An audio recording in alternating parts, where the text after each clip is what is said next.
Habíamos comenzado a hablar de los personajes que hemos separado en tres grupos. El primero era Stravinsky, Don Bosco y La Mignon. Stravinsky era de origen ucraniano, pero radicado en Francia, en París más concretamente. Un estafador de alta alcurnia, o sea, un individuo conocido mundialmente, un playboy de la época, de aquella época, estamos hablando de los años 30, un individuo que se codeaba con la alta sociedad, que tenía riquezas y que movía mucho dinero, hasta el punto de que era conocido en el mundo entero las extravagancias de este Stravinsky. Resulta que esa vida de glamour que tenía se le terminó cuando descubrieron una estafa fabulosa que le había hecho al municipio de Bayona. Él estaba viviendo en Francia.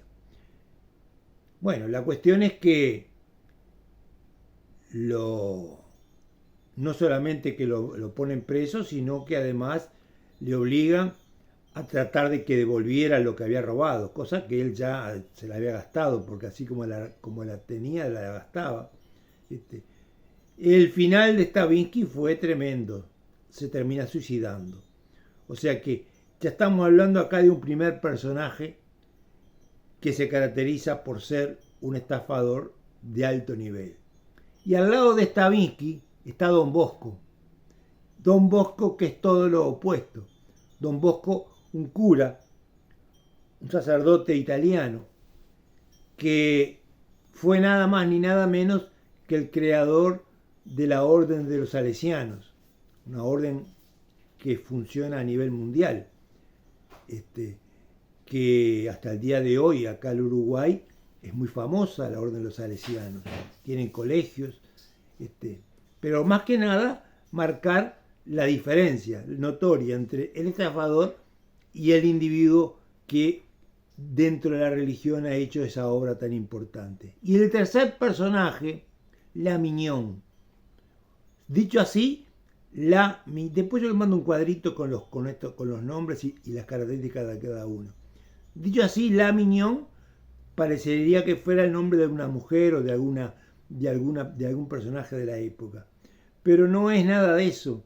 La Mignon, en el lunfardo francés, en el argot francés, es la mujer, la amante, es la mantenida. O sea que concretamente son tres cosas totalmente diferentes una de la otra.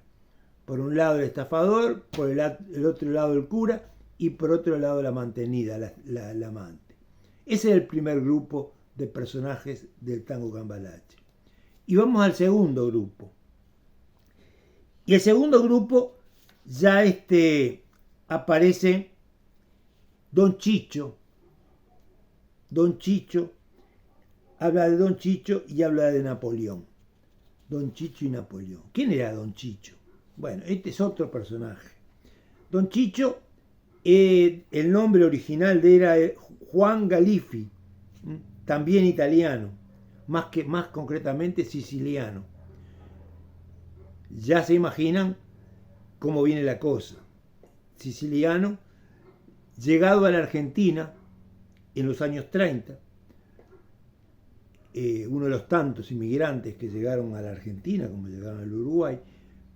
Pero la característica de este siciliano fue que empezó trabajando de obrero en una fábrica y al poco tiempo empieza a hacer fortunas, pero fortunas que le reportaban tener propiedades, tener campos, tener negocios, caballos, o sea, unas fortunas impresionantes, que ya de por sí, cuando vemos ese tipo de personajes, él es el dicho popular, ¿a quién robó o de dónde la sacó? Porque la verdad, pasar tan rápido de una cosa a la otra no es fácil, no es sencillo, no es sencillo. Bueno, y sí, realmente, era un mafioso, es más, su trayectoria en Buenos Aires, la Argentina, la hizo en la ciudad de Rosario. Rosario, miren ustedes lo que son las cosas, en esa época la llamaban la Chicago Argentina. La Chicago Argentina porque Chicago justamente era el lugar de la mafia. Al Capone y todos esos famosos mafiosos norteamericanos, también italianos, tenían su lugar más apropiado en Chicago. Bueno, a Rosario la llamaron la Chicago Argentina y en ese ambiente se movía este Don Chicho.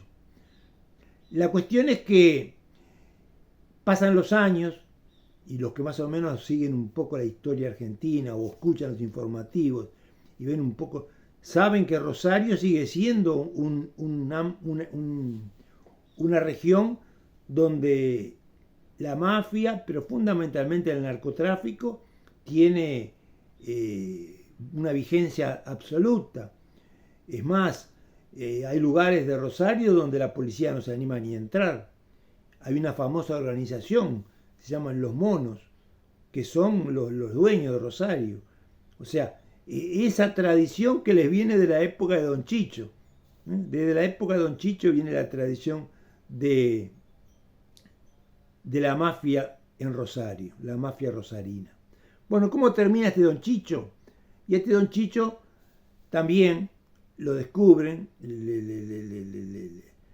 le encuentran las estafas y lo deportan a Italia. O sea, lo deportan a su país de origen, donde va a morir en Italia. Y junto a Don Chicho está Napoleón. Don Chicho y Napoleón. Napoleón, el emperador de Francia, continuador de la Revolución Francesa, y que además, en el apogeo de su poder, fue dueño de media Europa. A Napoleón le pasó lo que después le va a pasar a los rusos, a los alemanes cuando quieran invadir Rusia. Napoleón empezó a perder su imperio cuando se le ocurrió invadir Rusia, que lo atrapó el invierno y ahí no quedó empantanado con sus tropas. Bueno, lo mismo le pasó a los alemanes en la Segunda Guerra Mundial, no aprendieron la lección. Bueno, entonces tenemos ahí el segundo bloque, los segundos personajes y terminamos con el último de los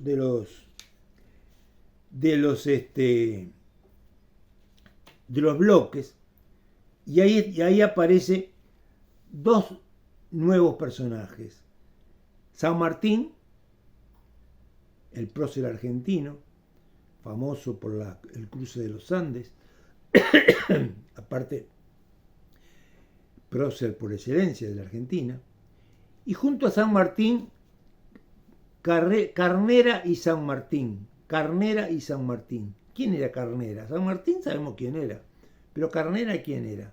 Carnera era Primo Carnera, un italiano boxeador, que tenía era un individuo de 2 metros de alto, que en aquella época no era algo normal, pero aparte pesaba 128 kilos, y empezó a boxear a los 18 años, o sea, perdón, o sea que no es de niño que empieza a boxear, lo descubren cuando se dan cuenta de la fuerza que tenía y las posibilidades que tenía para el boxeo. Bueno, la cuestión es que en 4 años se transforma en campeón europeo de los pesos pesados, y en poco tiempo en campeón mundial. O sea que pasó de ser un desconocido a ser campeón mundial de boxeo. Y ahí tenemos el tercer bloque de los personajes. Y cierra esta estrofa que yo les había hablado, cerraba con lo del calefón, la Biblia y el calefón. Concretamente decía: igual que en la vidriera irrespetuosa de los cambalaches se ha mezclado la vida, y herida por un sable sin remache, ves llorar la Biblia junto al calefón. Bueno, acá hay varios aspectos. Herida por un sable sin remache. Un sable sin remache, vamos a empezar por ahí. Sable sin remache es un gancho que no tiene punta, o sea que la punta es filosa. Justamente eso es lo que se enganchaba en la pared, quedando con la punta para arriba. ¿Para qué? Para ahí aparece lo de la Biblia. Y esta parte, yo, los de la clase me la conocen, pero los que nunca han escuchado la anécdota, es interesante que la escuchen. Era una época, estamos hablando de la década del 30, donde el papel higiénico no es de uso común como es ahora, no era de uso común como es ahora, que es lo más normal del mundo. No, primero que no había, o había muy poco, y el poco que había era caro. Entonces la gente resolvía el tema del baño como podía, con el papel que conseguía, con lo que se podía. Desde el papel de diario al papel de envolver los huevos. ¿Y qué pasaba? Era muy común en aquella época, como hoy no tanto, pero en aquella época muy común, los pastores evangélicos recorriendo las casas y ofreciendo la Biblia como una forma de lograr adeptos para la religión. Y los argentinos, sobre todo los porteños, sí, todos aceptaban la Biblia. O sea, estos contentísimos de que aceptaran la Biblia. Pero justamente aceptaban la Biblia ¿para qué? Para usar en el baño. Porque las hojas de la Biblia son hojas finitas, son hojas mucho más menos duras y menos ásperas que un diario. Bueno, esa es la metáfora. O sea, ¿y por qué al lado del calefón? Porque justamente al lado del calefón estaba el water. Entonces ahí colgaban en el gancho sin remache, colgaban la Biblia. Y la Biblia quedaba al lado del calefón. Ahí viene entonces la anécdota de por qué la Biblia y el calefón. Que incluso hubo un programa, me acuerdo, argentino, que se llamaba así, La Biblia y el calefón. De un chiquito que murió, que no me acuerdo cómo se llama. Bueno, para finalizar, este tango Cambalache debe haber sido de los tangos más prohibidos en la Argentina. Cuanto gobierno militar aparecía, lo primero que hacía era cortar con las letras de tango. Al tango parece que le encontraron el peor, o sea, lo primero que prohibían eran los tangos. No se metían con otra música, pero los tangos, pácate. Y bueno, y por supuesto que no solamente prohibían el tango, sino que prohibían a los autores. Y Discépolo, que era un individuo muy, ya de por sí, un individuo muy quedado, muy apagado, no era un individuo eufórico, aparte optimista, al contrario, era un individuo más bien pesimista. Bueno, mientras tuvo el peronismo, él era muy peronista, mientras tuvo el peronismo, él pudo grabar y pudo, aparte incluso tuvo programas de radio donde hablaba del peronismo. Tuvo su época de oro durante el peronismo, pero cuando aparecieron los militares fue uno de los que más prohibieron. No es que lo metieran preso, pero simplemente le prohibieron transmitir sus programas de radio, sus tangos, escribir, o sea, lo que a él le gustaba, lo que él sentía. Y así fue perdiendo la vida, no por una enfermedad, sino que él mismo se fue diluyendo. Dicen que pesaba 30 y pico de kilos cuando murió. Y no murió de hambre ni murió en la miseria, porque él tenía al hermano que siempre lo mantuvo, y aparte tenía a Tania, la esposa que hasta el último momento estuvo con él. Pero lo que lo mató fue la soledad, fue la falta de posibilidades de seguir haciendo lo que él le gustaba.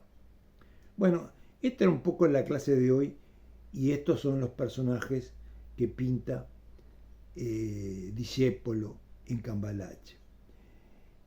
Yo les voy a pasar una versión de Juárez, porque el que la canta mejor es Julio Sosa. Pero ¿qué pasa con Julio Sosa? Julio Sosa le cambió los nombres a los personajes. Habla de otros personajes, no habla de los que originalmente dijo Discépolo. En cambio, Rubén Juárez sí los nombra uno por uno. Le voy a poner las dos, el de Juárez y el de Julio Sosa, para que ustedes vean la diferencia de cómo Julio Sosa le cambió la letra al tango. Bueno, hasta el sábado que viene. Chao.